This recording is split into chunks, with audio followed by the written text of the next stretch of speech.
নমস্কার বন্ধুরা, আমার চ্যানেলে আরও একটা নতুন পর্ব দেখার জন্য সবাইকে ওয়েলকাম জানাচ্ছি।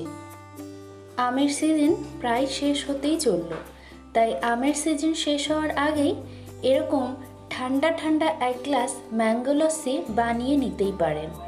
আজকের রেসিপি হলো খুবই লোভনীয় স্বাদের ম্যাঙ্গো লস্যি। চলুন তাহলে শুরু করি।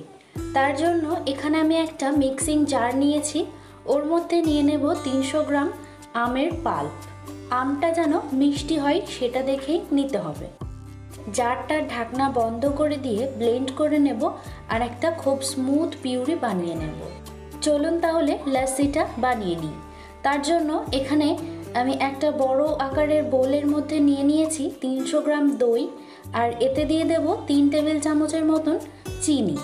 দিয়ে খুব ভালো মতো করে ফেটিয়ে নেব যতক্ষণ না পর্যন্ত দইয়ের টেক্সচারটা খুবই স্মুথ হয়ে যাচ্ছে। এখানে আমি কোন দইটা ইউজ করেছি সেটা কিন্তু বলিনি।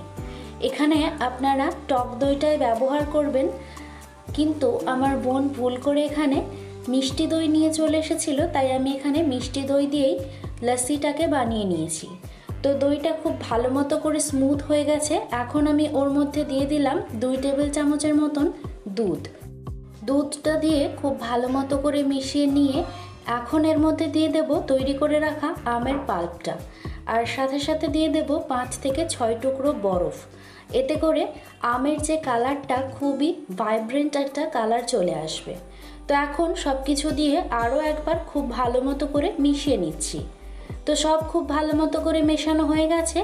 এক্সট্রা ফ্লেভারের জন্য এখানে আমি দিয়ে দিচ্ছি 1 চা চামচের মতন গোলাপ জল। আপনারা চাইলে এটাকে স্কিপ করে নিতে পারেন। খুব ভালো করে মিশিয়ে নিলেই রেডি হয়ে যাবে আমাদের আজকের রেসিপি ম্যাঙ্গো লস্যি। এখানে আমি 2টো গ্লাস নিয়ে নিয়েছি, আর লস্যিটাকে আস্তে আস্তে করে গ্লাসের মধ্যে ঢেলে নেব। আর ডেকোরেশনের জন্য আমি এখানে একটুখানি উপর থেকে পেস্তা বাদাম কুচি ছড়িয়ে দিলাম, আর একটুখানি দিয়ে দেব পাকা আমের কুচি। তাহলে কিন্তু রেডি হয়ে যাবে আমাদের এই সুন্দর স্বাদের ম্যাঙ্গো লস্যি। আশা করছি রেসিপিটা ভালো লেগেছে।